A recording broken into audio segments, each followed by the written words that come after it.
Bonjour à tous, merci d'assister à cette présentation des résultats 2022. Le contexte d'abord pour rappeler qu'on est toujours dans cette guerre en Ukraine entre l'Ukraine et la Russie et dans laquelle notre pays est engagé pour protéger les voisins de l'Ukraine et où nous en particulier, soutenons notre armée de l'air qui déploie des avions localement dans ces pays-là. La loi de programmation militaire, qui est importante, qui couvrira la période 2024-2030, qui a été annoncée par le chef de l'État et dont on attend maintenant la déclinaison dans les semaines à venir. Je vous rappelle que le budget 2023, lui, a déjà été décidé et que cette loi de programmation militaire démarrera en 2024.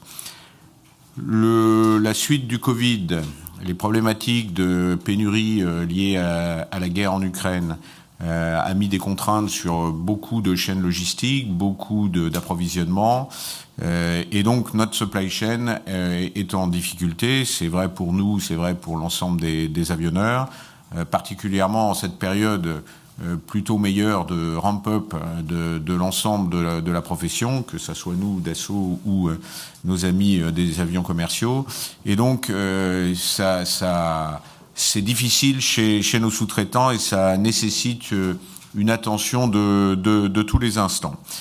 Sans parler de renchérissement du prix de l'énergie qui fait que certains, parmi les plus petits, peuvent connaître un certain nombre de difficultés. Néanmoins, les carnets de commandes étant pleins, le moral est plutôt bon. Fragilité aussi sur ces montées en cadence dont je parlais.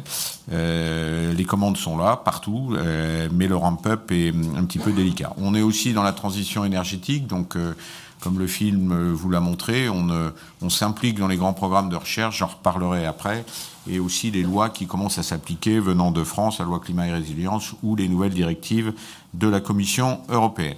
Fait marquant, 2022 restera une année record en termes de prise de commande, principalement le contrat avec les Émirats arabes unis de 80 Rafales, mais aussi une très bonne année pour les Falcon avec une prise de commande de 64 Falcon et dont je le dis, les avions russes, puisque nous suivons l'embargo sur l'ensemble des produits russes, nous ne vendons plus aux Russes et nous avons même annulé les avions que nous avions dans le carnet de commande. Donc le 64 aurait dû être un petit peu au-dessus. Ce qui fait une prise de commande de 21 milliards d'euros. Le chiffre d'affaires de 6,9 milliards d'euros, c'est la livraison de 46 avions, les 13 Rafales à l'export prévus, plus un Rafale France, qui a fait que par rapport à la guidance de 13, nous avons livré 14 Rafales. Et j'y reviendrai, 32 Falcon ont été livrés un petit peu en dessous notre prévision qui était à 35. Carnet de commandes qui devient donc historique à 35 milliards avec 251 avions, 125 Rafales export, 39 Rafales France et 87 Falcon. Nous avons eu aussi en fin d'année 2022, après de fortes discussions et d'âpres discussions et négociations, la notification de la phase 1B du SCAF avec le NGF. Activité et programme, on revient un peu plus dans le détail, donc je ne reviens pas sur les Émirats, qui est le grand contrat pour le Rafale. On a aussi eu en parallèle une tranche complémentaire de 6 Rafales pour la Grèce, et la première tranche parmi les 42 avions indonésiens qui ont été signés, qui est la première tranche qui a été mise en vigueur de 6 avions. On attend la mise en vigueur des 36 avions, très certainement en 2 étapes de 18 pour cette année. On poursuit les prospections. La réussite du Rafale, qui n'est plus à démontrer, génère de nombreuses questions et intérêts un petit peu partout dans le monde, en particulier en Inde où on a déjà vendu, mais aussi dans d'autres pays, vous avez pu le voir, comme la Colombie, et il y en a un certain nombre d'autres. Nous avons livré 13 Rafales export, c'est la fin de l'Inde, la fin du Qatar, des premiers contrats qui avaient été signés, les 36 pour l'Inde, les 36 pour le Qatar, et nous avons commencé à livrer les avions pour la Grèce. Livraison d'un avion pour la France, après de nombreuses années à livrer 0 avion, et je tiens à le repréciser, je le dis chaque fois ici, Si nous n'avons pas livré de Rafale à la France, ce n'est pas pour avoir privilégié l'export, c'est parce que la France nous l'a demandé pour des raisons budgétaires. Nous poursuivons les développements, le standard F4 qui a passé des premiers jalons, et vous avez pu voir que un avion F4-1 est en cours d'expérimentation au CEAM dans l'armée de l'air. Il a été livré par la DGA. Nous attendons en 2023 la commande de la tranche 5 qui consistera aux 30 avions qui étaient programmés depuis longtemps et qui avaient été décalés, plus 12 avions de remplacement de la Croatie, les 12 avions grecs ayant déjà été remplacés et la commande avait été passée il y a 2 ans. Le président de la République a annoncé le passage au tout Rafale, mais c'est pour les années à venir. Ceci va permettre petit à petit de lâcher les Mirage 2000 pour l'armée de l'air. Le soutien des flottes en service, important dans le contexte ukrainien pour nos armées, avec maintenant des contrats verticalisés pour l'ensemble des flottes. Le Rafale avec ce Ravel, l'Océan pour l'Atlantique 2 et le Balzac pour les contrats verticalisés de Mirage 2000. On discute aujourd'hui des contrats de verticalisation aussi pour les Alpha Jets de l'armée de l'air française. À l'export, on a déployé nos équipes pour mettre en place le soutien des avions qui ont été livrés. Et ça a demandé aussi un renforcement de ces équipes et du soutien. Il y a aussi la Croatie qui n'est pas citée dans les avions neufs puisque c'est des avions français. Mais nous commençons à livrer cette année les avions pour la Croatie, des avions qui viennent de l'armée de l'air française. Et donc nous avons débuté le training avec l'armée de l'air française et nous démarrons cette mise en place du Rafale en Croatie. Le SCAF, comme ça vous a été aussi expliqué dans le film, donc qui a été concrétisé après la fin de la phase 1A en début d'année 2022. Il a fallu attendre la fin de 2022 pour avoir l'étape suivante, qui est la phase 1B, qui, je le rappelle, sont des études détaillées de la définition de démonstrateurs. En ce qui nous concerne, principalement le démonstrateur de l'avion, donc du NGF. En partenariat avec Airbus et Indra en Espagne, qui sont les 3 chefs de file pour les pays, et sous notre leadership d'architecte. Ce contrat va débuter officiellement dans les semaines à venir par la mise en place d'équipes ici à Saint-Cloud. Nous participons aussi dans les autres piliers que sont les remote carriers par exemple, ou les piliers de système, avec aussi ce qu'on appelle l'item 0, c'est un peu barbare comme nom, mais c'est la continuation des études technico-opérationnelles dans laquelle les militaires sont aussi intégrés et qui poursuit la phase qu'on avait appelée JCS, qui s'était terminée aussi en 2022. Ça redémarre pour affiner les concepts technico-opérationnels. Et ce qui n'est pas sur la planche, c'est qu'il y a aussi un pilier 8. Pour tout vous dire, ce pilier 8, c'est les moyens qui permettront à nos équipes des différents pays et des différentes sociétés de travailler ensemble à base de la plateforme Dassault Systèmes 3D Experience qui permettra justement de définir ces futurs avions avec les mêmes plateformes de définition, de production et de soutien. L'Eurodrone, nous participons, le maître d'œuvre est Airbus, nous sommes un fournisseur d'Airbus privilégié, on va dire.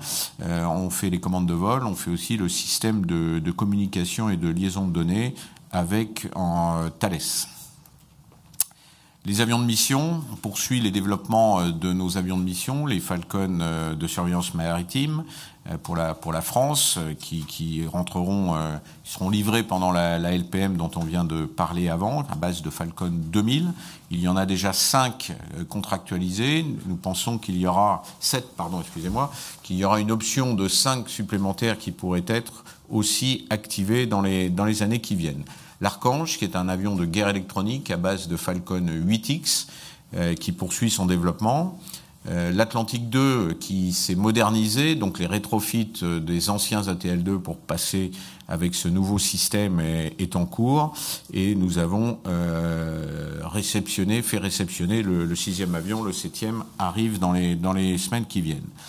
Nous avons fourni une offre de patrouille maritime du futur et donc la DGA a envoyé un appel à information à 2 sociétés. Dassault d'une part, nous ferons du Falcon 10X de patrouille maritime qui prendra toute l'expérience que l'on a depuis 1958 sur la patrouille maritime, et à Airbus en compétition, Airbus qui très certainement proposera un de ces avions commerciaux dérivés.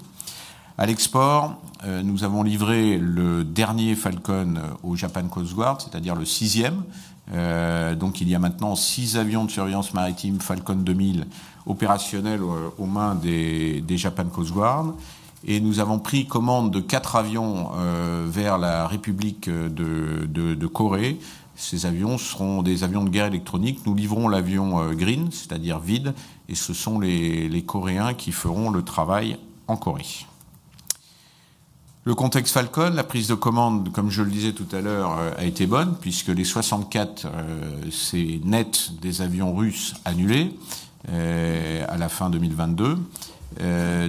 Donc une progression par rapport à 2021 qui déjà tranchait avec les années Covid. 32 livraisons, les difficultés de la supply chain et la fin du Covid n'ont pas aidé à livrer plus, donc on est en remontée en puissance. Le marché a été très actif en 2022. Comme vous le savez, la fin 2022 a été plus compliquée car il y avait beaucoup de craintes de récession et les débuts d'année sont toujours un petit peu calmes. Donc c'est un petit peu moins actif que l'année dernière. Aujourd'hui, à l'heure où on se parle, on espère que tout ça va reprendre puisqu'on a l'air de passer à côté de la récession. Je l'espère, mais la prévision dans ce monde est un petit peu difficile puisque tout le monde est d'accord pour dire qu'il y aurait récession. Finalement, il n'y a pas. On verra bien ce qui se passera en 2023. Le marché de l'occasion est toujours très dynamique. Il n'est pas si simple de trouver des avions d'occasion et donc les stocks, en particulier de Falcon à vendre dans le monde, ont drastiquement baissé. Nous continuons l'enrichissement de la gamme par les 2 développements dont on parlait tout à l'heure, le 6X et le 10X, avec une priorité forte d'avoir le 6X entré en service à la mi-2023. Mais il faut d'abord passer la fin de la certification et le prononcé de certification.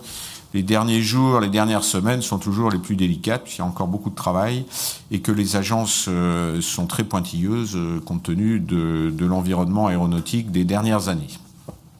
Amélioration continue des avions en service. Nous poursuivons aussi l'amélioration de nos Falcons, par exemple par le changement de l'avionique sur les 7X et les 8X. Je pense qu'on poursuivra sur la gamme aussi, mais aussi par des améliorations de completion sur l'ensemble de nos avions. Un petit mot sur l'aviation bashing, puisqu'on ne peut pas l'éviter. D'abord, pour dire que c'est bien toute l'aviation qui fait l'objet d'une attaque d'un certain nombre d'ONG ou d'organisations qui est mise en cause depuis 4 ans, au moins. Alors c'est juste pour rappeler que l'aviation d'une manière générale c'est 2% des émissions de CO2 dans le monde, que l'aviation d'affaires en général, c'est-à-dire toute l'aviation d'affaires, c'est 2% et donc ça fait 0,04% des émissions mondiales, et que la flotte Falcon qui est composé de 2100 Falcon qui volent aujourd'hui dans le monde, c'est à peu près un peu moins de 10% de l'aviation d'affaires. Donc, commence à compter les zéros, vous mettez un zéro de plus derrière la virgule et vous aurez un peu moins de 0,04% d'émissions. Tout ça n'est pas pour dire qu'il faut rien faire, puisque nous sommes engagés depuis 2009 avec nos collègues à atteindre le net zéro qui a été rappelé par l'OACI, l'Organisation mondiale pour la standardisation de l'aviation, en 2050. Pour ce faire, ce qui est important, c'est les SAF, mais j'en reparlerai après. Pour vous dire que donc une année de vol de Falcon, c'est l'équivalent de 24 heures de flux mondial de streaming vidéo. C'est juste pour recaler et comparer un petit peu de quoi on parle. C'est 5 heures de trafic mondial des camions, ou c'est 2,5 jours de fonctionnement des centrales thermiques allemandes. Donc, vous voyez que si on veut vraiment lutter contre les émissions de CO2, le climat, c'est bien le sujet global et mondial du reste qu'il faut adresser. Ce qui veut dire que nous, les avionneurs, nous prenons notre part. Nous sommes engagés dans les programmes CORAC et Clean Sky. Et nous sommes surtout engagés dans les carburants alternatifs. On vole déjà aujourd'hui potentiellement à 50% de fuel alternatif. En réalité, on ne trouve aujourd'hui en France que des blends à 30%, donc des mélanges entre un kérosène traditionnel et des biocarburants aujourd'hui.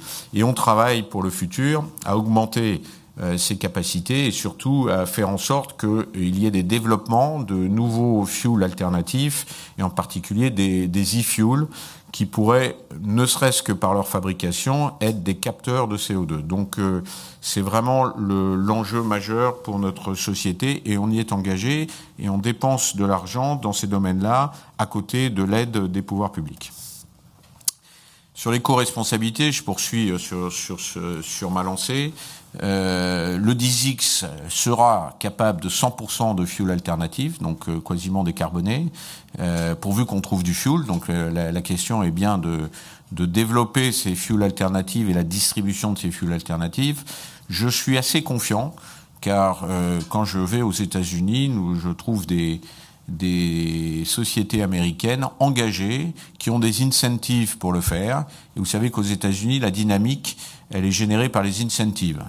En Europe, c'est plutôt les interdictions, les lois, un certain nombre de... Voilà. Alors, je pense que les Américains décarboneront avant nous, car c'est pas par des interdictions qu'on pourra faire quoi que ce soit. Et donc, le but, c'est plutôt de nous inciter à le faire, compte tenu du fait que nous en avons la volonté. Donc j'ai confiance que les États-Unis développeront ces nouvelles technologies pour faire des fuels alternatifs et on le voit dans l'automobile. Ils vont assez vite. Je vous cite juste un chiffre. Eux, ils ont donné un objectif de 50-50 entre le moteur traditionnel thermique pour la voiture et le moteur électrique. C'est en train de partir très vite. Nous, on interdit les moteurs thermiques en 2035. Mais vous voyez, il y a des pays qui sont en train de réaliser que c'est une bêtise. J'ai lu récemment que l'Italie et l'Allemagne disent que c'est une bêtise d'interdire le moteur thermique en 2035. Voilà, je ferme la parenthèse. Ceci n'a rien à voir avec les résultats de Dassault pour cette année, mais ça donne quand même un certain état d'esprit. Donc nous sommes engagés dans cette décarbonation et on est engagé auprès de l'OACI. Là aussi, je redis, au risque de me répéter, si on veut sauver la planète, c'est mondial. C'est pas juste la France. C'est pas juste l'Europe, c'est mondial.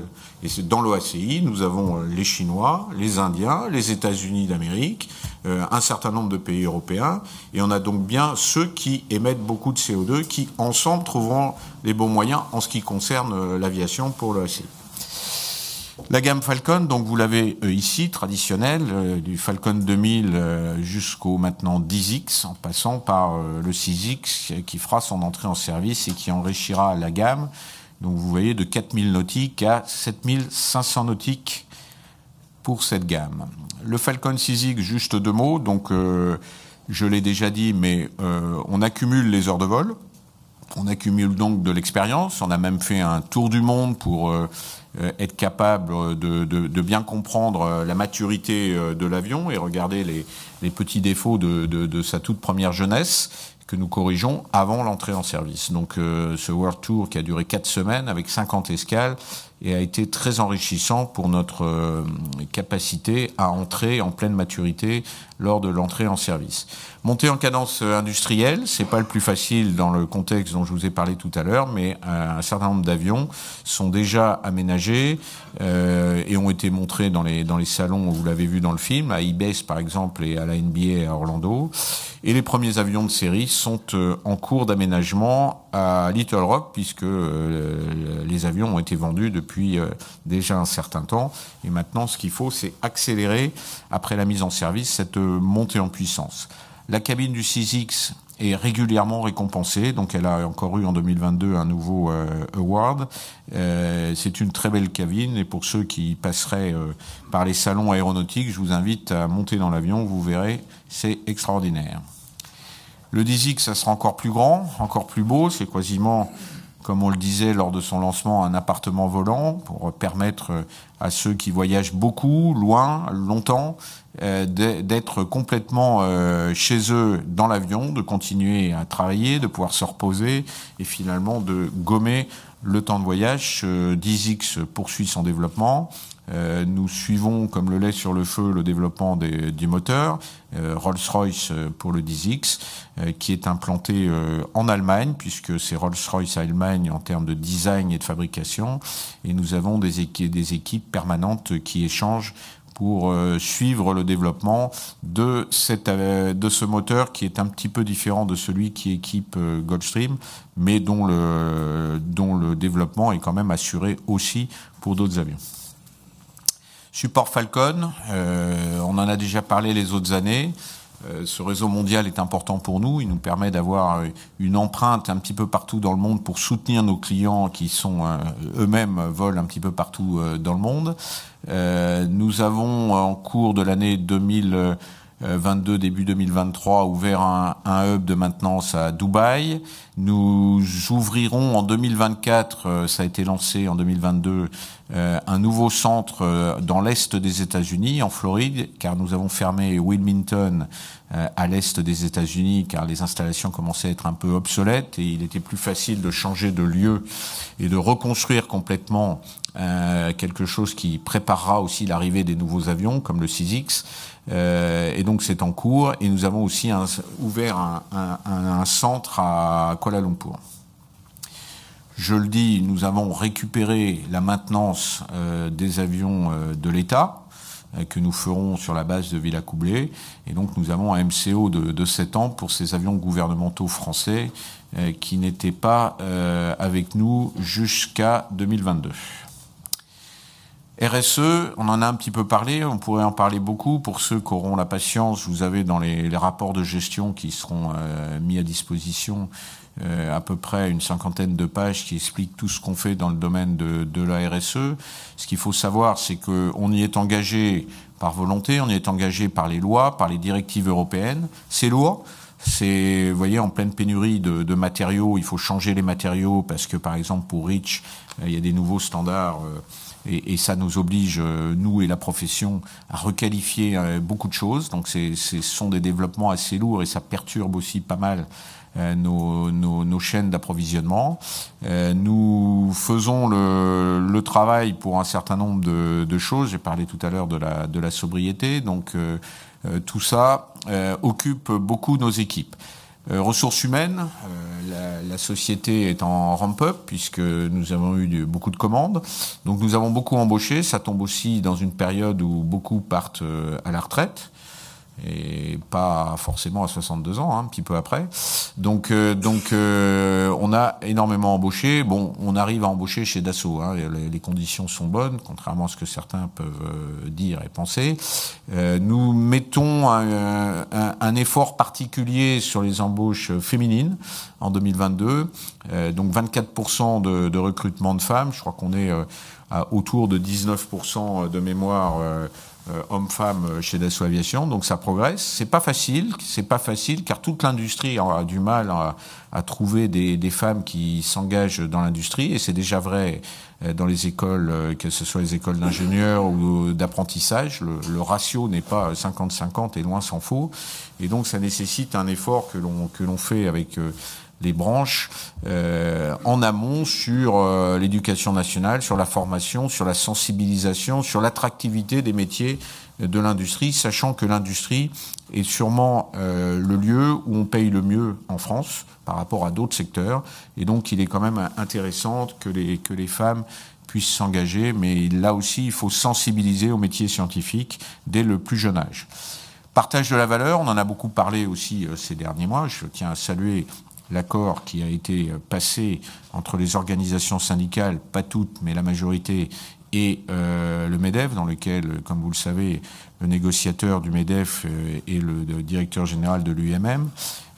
Cet accord permet de mettre en valeur, tout en respectant les plus petits, la participation et l'intéressement. Alors, chez Dassault Aviation, bien sûr, on est largement en amont de toutes ces discussions et on contribue de par l'esprit Dassault depuis bien longtemps à avoir un partage de la valeur important. Vous voyez cette année 210 millions d'euros de participation et d'intéressement y compris forfait social, seront distribués aux salariés, ce qui correspondra à peu près à 4 mois de salaire supplémentaires pour à peu près 93%, parce qu'on a des cliquets sur le fait que les plus hauts salaires touchent un peu moins. Donc c'est énorme. On rajoute 4 millions d'euros de primes de partage de la valeur que j'ai décidé fin 2022 à verser, une prime de 500 euros qui ont été touchés par tous ceux qui touchent moins de 3 SMIC. Donc voilà, on n'est pas autour du SMIC, c'est moins de 3 SMIC, et pour favoriser en particulier les plus petits salaires qui sont le plus touchés par les augmentations dues à l'inflation, en particulier sur les produits de première nécessité. Et je ne l'ai pas mis là, mais on a en plus la prime Émirats Arabes Unis qui a été versée dans le cadre des NAO et qui contribue à 7 euros. Et vous verrez que c'est pas très loin de ce qu'on fait remonter aux actionnaires. Donc un partage relativement équilibré. Le plan de transformation, on poursuit, c'est la modernisation de nos usines, de toutes les infrastructures. Vous avez pu le voir tout au long du film, mais aussi l'année dernière sur un certain nombre d'inaugurations, que ce soit à Mérignac, à Seclin, où on a fermé entre les deux bâtiments, et on prépare l'arrivée de Cergy qui remplacera Argenteuil. On profite aussi de continuer toute la modernisation numérique à partir de la plateforme 3D Experience de Dassault Systèmes, qui s'applique de base au 10X, qui va s'appliquer, comme je le disais tout à l'heure, au NGF, et que l'on va généraliser pour nos autres avions, y compris l'ensemble des completions à Little Rock. Passons au résultat proprement dit, donc une prise de commande de 21 milliards d'euros qui consiste à avoir eu cette commande de 64 Falcon et de 92 Rafale, donc en nette progression bien sûr par rapport à 2021. Un chiffre d'affaires de 6,9 milliards, légèrement inférieur à celui de 2021, ce qui est lié au fait qu'on a livré beaucoup moins de Rafale qu'en 2021, 14 versus 25. Un carnet de commandes consolidé qui croît fortement, 35 milliards par rapport aux 21 milliards de l'année 2021, avec une répartition qui, normalement, compte tenu des commandes Rafale, est forte sur l'export, qui reste importante pour la France. Mais je refais ma parenthèse de tout à l'heure, c'est l'art de la répétition. Vous pouvez avoir dans votre carnet de commandes un certain nombre de Rafales, si vous les livrez jamais, voilà, c'est le cas de la 4T2 qui sera resté dans le carnet, les 28 avions, assez longtemps. Maintenant, on va démarrer les livraisons, on a démarré ces livraisons de la fameuse deuxième partie de la 4T, avant d'attaquer la commande de la 5T. Et les Falcon, qui sont plus petits en termes de carnet, mais dont le roulement est beaucoup plus rapide. Une recherche et développement autofinancé un peu plus importante qu'en 2021. C'est lié au fait qu'on a encore le 6X et qu'on monte en puissance sur le 10X. Pour vous donner un ordre de grandeur, la R&D chez Dassault, c'est le double à peu près de ça.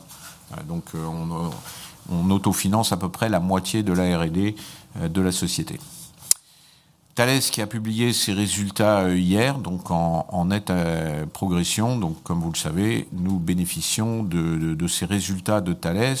On s'investit aussi beaucoup dans Thales et ça rentre dans le net de la société.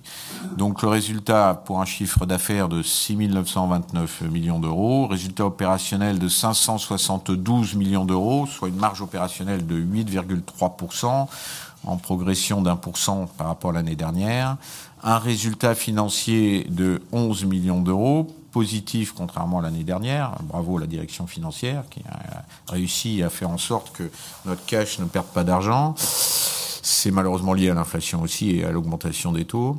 Thales, donc 394 millions d'euros, la contribution de notre participation dans Thales, les impôts à 147 millions, ce qui fait un résultat net de 830 millions d'euros en progression par rapport à l'année dernière et donc une marge nette de 12%. Pourcentage de R&D, je l'ai mis en rappel, 8,3%. Bien sûr, ça dépend du chiffre d'affaires, mais qui est aussi en progression par rapport à l'année dernière, ce qui fait un résultat par action de 10 euros. Une trésorerie qui progresse fortement car nos contrats à l'exportation payent des bons acomptes. Donc bien sûr, c'est dans ces 9,5 milliards, il faut faire les avions.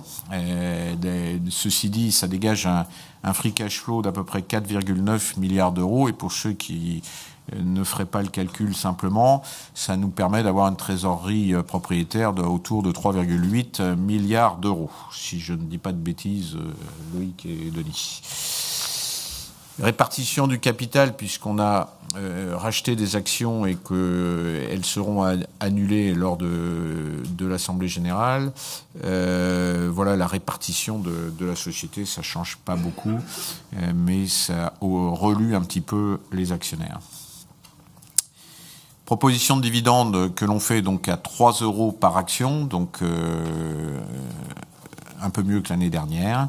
Donc ça fait un dividende qu'on distribuera à 249 millions d'euros. Donc vous voyez tout à l'heure, je vais vous parler des 210 millions d'euros de participation d'intéressement, auquel on rajoute aussi le partage de la valeur à 4 millions d'euros, la prime Émirat à 7 millions d'euros. Je ne parle pas de la NAO, mais on pourrait en parler.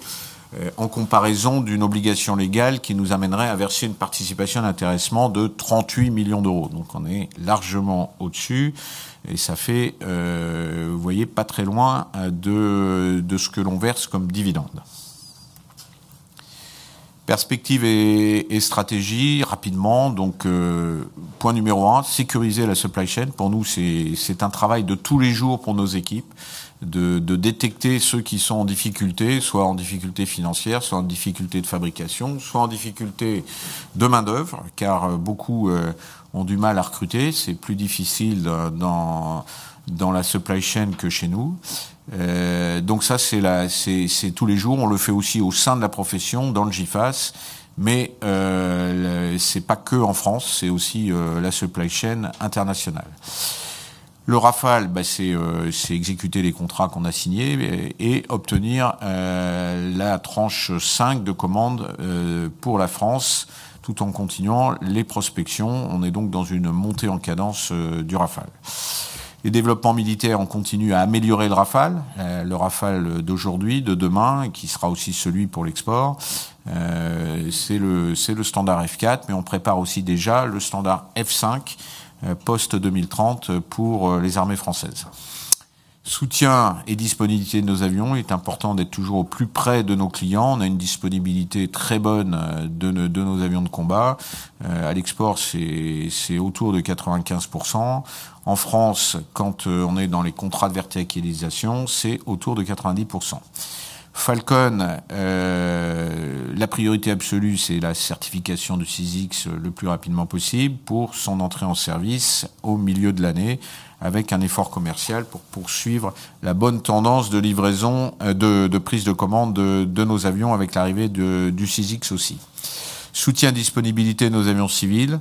Et je tiens à rappeler que c'est toujours très difficile parce que contrairement à ce que vous pouvez connaître sur l'aviation commerciale ou d'arriver dans des grands aéroports, c'est les grandes compagnies aériennes, nous soutenons les avions un par un.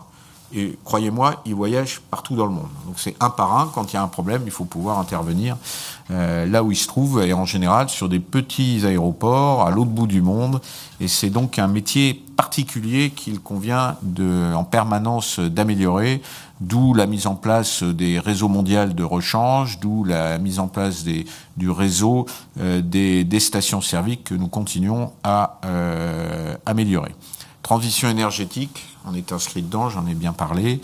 Le Make in India qu'on continue à développer, c'est pas facile de travailler en Inde, mais on progresse. Vous avez vu dans le film la partie avant du Falcon 2000 qui est fabriquée maintenant en Inde pour tous nos Falcon 2000. Donc on va poursuivre cette montée en puissance qui nous paraît importante. Et d'ailleurs, l'Inde devient un pays où l'aéronautique, d'une manière générale, se positionne pour le futur. Et c'est pas simplement Dassault. Le SCAF et le NGNF, nous allons débuter ces études en coopération et pour l'avion, le cœur de ce développement se fera ici à Saint-Cloud avec des équipes de nos partenaires qui s'installeront ici. La guidance, 15 Rafales pour l'année prochaine, conformément à nos contrats, et 35 Falcon qui sera fonction aussi, et on le verra, de l'entrée en service du 6X.